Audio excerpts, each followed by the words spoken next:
Yo guys, welcome back to my channel. If you're not done already, subscribe to Off the Canvas Boxing, like the video, do all of those amazing stuff. I done a reaction to the Fury versus GEORDIE interview. I say versus because it was a back and forth. In hindsight, I think that from both men, they could have been a whole lot better. I think from Tyson Fury's side, that some of the language he was using was really offensive, and for the heavyweight champion of the world and the way you conduct yourself, it's not the right way. Okay, and in terms of GEORDIE, I think certain things he could have done better was starting off the interview, maybe having a little chit chat conversation about general life or talking about Tyson Fury. You're speaking to the heavyweight champion of the world, and he was talking about KSI and Conor Ben before he even talked about Tyson Fury, who is looking to promote his fight. So I think that's my only criticism of Brian. But overall, it was a very good interview, and he did ask some very, very good questions as well amongst those. So this is his reaction to the interview. Let's get straight into it. Just searching Tyson Fury. Tyson Fury loses it in an interview with YouTuber GEORDIE and foul-mouthed rant. To be fair, it wasn't that foul-mouthed. I thought he was alright. I've been called worse by most of you lot, probably. I thought I'd do a little reaction because there's been so much shit said about it. And to be honest with you, easy money, innit? You just double up on the content. Some of us aren't afraid to admit when they're getting a bit of an easy payday. Just saying. Tyson, if you're watching, some of this video may trigger you, so just put the phone down if you know how.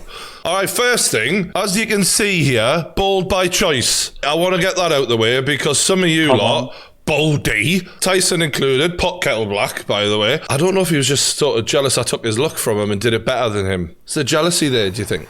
I think there might have been just a little bit. If you didn't want to punch us before, you're definitely going to want to punch us at the end of this, Tyson. But on the plus side, that might be a fight you can actually sell. sorry. Okay, genuinely, at this stage, there'd be more people who'd want to see me against Fury, and by the way, not interested, than Chisora against Fury. That's ironic, right? So you've all seen the video, but just to quickly recap, my main 2 points are as follows. Derek Chisora is a warrior. There was never any dispute of that from me, even though Tyson tried to make it out like I was trying to do him down. I get why he picked that argument. It's an easy position to take in that moment. Ultimately, I view Derek... I don't agree with Tyson Fury on a lot of things, but I did, looking back at it, find the way he was talking about Derek Chisora as a little bit on the defensive side. It wasn't... It was borderline, you know what I mean? It was like borderline that if he was sat in front of you, you would be wary of his reaction immediately, if that makes sense. So I just put it out there. Chisora is like the BMF of boxing. In MMA, UFC, we have the BMF title, which is like for the guy who will have a war with anyone, not a man you want to meet in a dark alley, you know, a dangerous character who gives it his all every single time. And that is Derek Chisora through and through. But unfortunately, when you have a lot of wars, you know, you become worn out. And that is precisely what's happened to Derek. And I do think that they need to manage him carefully. And one way to do that would be, how about don't put him in there with the most dangerous heavyweight in the world right now? Just a thought. Secondly, that this does feel like a bit... He's number one, but he's not the most dangerous. I think the most dangerous could be argued that it's Deontay Wilder because he has the highest potential to knock you out. But that's a perspective. Of a payday, jobs for the boys scenario, and one that the great British public should not be charged pay-per-view prices for a fight that we know is not competitive in the least. We've seen that because Tyson virtually had to wave it off himself last time, and the pair of them were basically getting booed for multiple rounds at the end. That wasn't a contest then, and that was when Derek had a lot more fight in him than what he does right now. A couple of points that Tyson made in his arguments with me. One was he doesn't care about legacy. I beg to differ, obviously. I think the fact that he was named after Mike Tyson shows that legacy has been drilled into him from day one. You know, he's all about legacy. He talks about being the greatest of all time a lot. He has studied the greats. He often references them. And again, he tripped himself up multiple times by saying it's not about legacy, but then the reason why he's doing it is to make history. Well, I mean, those two things are exactly the same. And it's all about him having 2 trilogies at heavyweight, which turns out he thought he was the first. Many people have corrected him that he wouldn't be the first. It's like me going, am I better than Joe Rogan and Ricky Gervais? Sorry, Ali. Again, they got to use your name in bad faith. Ali, and you know what? Spencer Fearon, the Master Knowledge did correct us all. So shout out to him. Said podcasting? Absolutely. But I don't care about legacy. All right? But just to be clear, I am the GOAT. Tyson then sort of refutes that this is an easy payday for his mate, an easy money for him, that, you know, he's a fighting man and it isn't about that for him. But then why have you on your 3rd autobiography when you've only had one life, you know? Why do all those speaking tours? Why are you now advertising life insurance? And I may well need that. It would be ironic that Tyson Fury's life insurance pays out after he kills me. I've got no problem with Tyson making that money. I love to see a young man who's come from nothing make that money. But then don't just tell us that you're not about that when you're clearly charging the public for a non-competitive fight and you're having to bamboozle yourself to make sense of it all. And none of it makes sense. That's why there's been such an overwhelming support for the videos, because people are just sick and tired of this, and no one's ever said it to him. He then said he wasn't in the same era as Usyk and Joyce, but he was in the same era as AJ when AJ turned pro at the same time as Usyk. Joyce is older than him. Like, just mental gymnastics gone wrong again. Then he was saying, you know, there was a deadline for AJ, but not for Chisora because Chisora's got balls and all of that. And it just, the whole thing, it was very hard to go along with. And I personally, and I know some of you might disagree, I don't think Fury actually pulled out. I think Fury became very difficult to work with. But I think actually AJ's side may have been the ones to just pull the plug. But either way, he just makes dealing with him in a business sense very difficult. And as the fans, we want to make this fight happen. We want to see this fight happen. And it's fucking frustrating. I disagree with like, AJ why does it have to be December 3rd? You're calling the shots to make a fight that no one wants to see. And you're hiding behind your self-imposed deadlines as the reason those fights have to happen and why we're not getting better opponents when you made those deadlines yourself, and then you're going to charge us a fortune for it. So yeah, none of it sounded good, did it? So as the interview was going on, and I could feel him getting more. And this is why I say that even though on a technicality you could say, okay, yeah, AJ was the one who, AJ was the one who responded to the email, etc. But you got to think about it. It takes a certain amount to build up a fight camp, okay, in terms of weeks. Let's say 12 weeks, or let's say 8 to 12 weeks to build up a fight camp, and it takes X amount of time to negotiate a contract. If the deadline is so unrealistic, as much as you want to push and push and push, you get to a point where you're just like, bruv, this ain't gonna happen, man. You just look at it and say, you know what, yeah, these men are not budging on the date. We can't make it for that date. We like, unless he's going to move the date a couple weeks forward, or maybe first week of January, the fight can't happen because there's a lot of things, a lot of contract talk to be discussed. More frustrated. I didn't let that shake me, because I thought there's things that need to be said right now, and I'm going to be as respectful as I can be.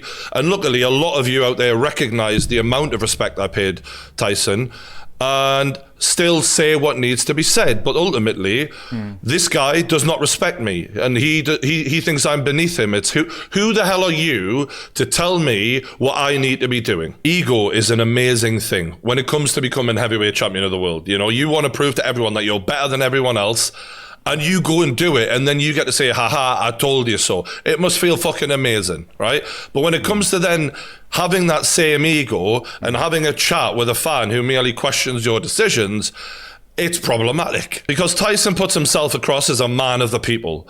But as you've seen in that interview, you can't be a man of the people and then not be answerable to those same people who pay your wages and buy all of your products. and think that they don't deserve any explanation at all. But if you don't want it, don't buy it then. That's just not the attitude of someone who's a man of the people. And like he said, who am I? I am not on Derek Chisora's level. I am not Tyson Fury. I'm nobody compared to him, and he clearly thought that. Then why is it bothering you so much? Why are you getting so triggered if what I'm saying is a load of shit? I think we all know. And when he was hurling all of those insults at me, as someone who I've genuinely looked up to before, but I know how he is at times in terms of he contradicts himself a lot, right? Everyone who's watched a Fury interview seen that happen. He literally says, good man, and then says, you ball tosser, within seconds. And that's why I start laughing, because I'm like, this is vintage Tyson. Like, I've never seen, but even quicker to contradict himself. Like, well, I was a good man a second ago. What the fuck just happened? Imagine I turned round when he was in the middle of calling us bald and just went, I have got cancer, so... thanks. I don't have cancer, just to be clear. I'm perfectly fine. Touch wood. I thought I found a lump the other day. Turned out I've just got massive balls.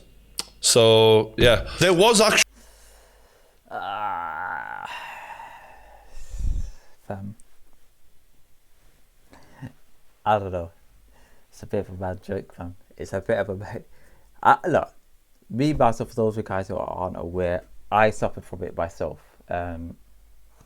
It's a bit of a mad joke, I can't lie. It is a mad joke, but I understand it's just tongue-in-cheek and it's nothing malicious, but yeah, we can't keep it moving. Actually, a few people who thought I was deliberately trying to wind him up just because I wasn't backing down. I'm like, mate, I worked offshore 12-hour shifts every fucking day. All we did was piss each other off, right? I've got a black belt in pissing people off. I'm from Newcastle. I've got my 7th fucking Dan in pissing people off. Ask anyone who knows me, I can be the most annoying prick you'll ever meet. This was me being as respectful as I could. Just to prove, I've even got Fury's books. I think he's got another one coming out here if you want to buy it. But yeah, I've now look at them. I've turned him into Ronnie Pickering. Ronnie Pickering. I don't want someone to get backlash off an interview with me, but equally, I think it was earned. You know, this is something that's been in the post for him, and because he let that come out, people were like, no, we're not having this. You have to behave. You're the world champion. We love you. We look up to you. We demand better, and we demand better than Derek Chisora. And I was simply trying to hold him to that standard of the greatest fighter of this generation when putting those questions to him, because I want to see the best out of him. I don't want, however many fights he's got left, one of them to be wasted on a fight that's easy. We want to see him tested. We want to see him show the true giant of a man that he is in the inside, in his heart. We want to see that come out. And I do think he really needs to learn how to take a normal bit of criticism. What I did was so normal. How many people has he got around him who are just sucking him off to a degree where the least bit of challenging and he loses his temper like that? Like, that is a prime example of who you've got around you. That's and when you're the guy with all the money, everyone loves it, how hard is it going to be for him to walk away from all of that? I think all of this chat about retirement is a load of rubbish. I think he will be fighting as long as possible because he loves the limelight. He loves the money. He loves, and also the demons that he has, which are, you know, I share a few of them myself, to be fair, and it's not easy. You've got to find things to occupy you. So I think part of the reason he's actually taking this Chisora fight, one of the reasons I actually excuse him for, is I just think he wants a fucking fight to keep him out of trouble. And he is a boxing genius. It's just that sometimes with people who I've interviewed who are geniuses in a field, they lose sight of the fact that you're a genius at that one thing, but that doesn't give you the right to treat everyone a certain way just because they haven't achieved what you have in that one field. And being a big man, he's probably used to people being scared and intimidated of him. I do want to thank the boxing fans who actually supported that video heavily, because I think a lot of them had wanted to hear what I said to him, put to him for a long time, and finally someone did it, was basically the overall sentiment. There was a couple of people who had an attitude who were like, also in the boxing circles online, I think, saying like, who's this guy think he is? You know, he's not a good interviewer. He's not a boxer. He's not a boxing journalist. Who does he think he is? People said that I opened up the questioning wrong, which therefore pissed Tyson Fury off and led to a bad interview. Putting it on me is quite embarrassing when you... No, no. If you're talking to the heavyweight champion of the world,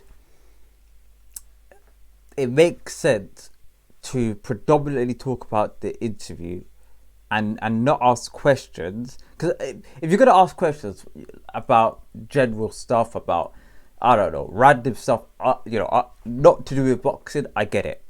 But to talk to the heavyweight champion of the world, I know I'm not a Fury fan at all, but to start the line of questioning with KSI and Conor Benn,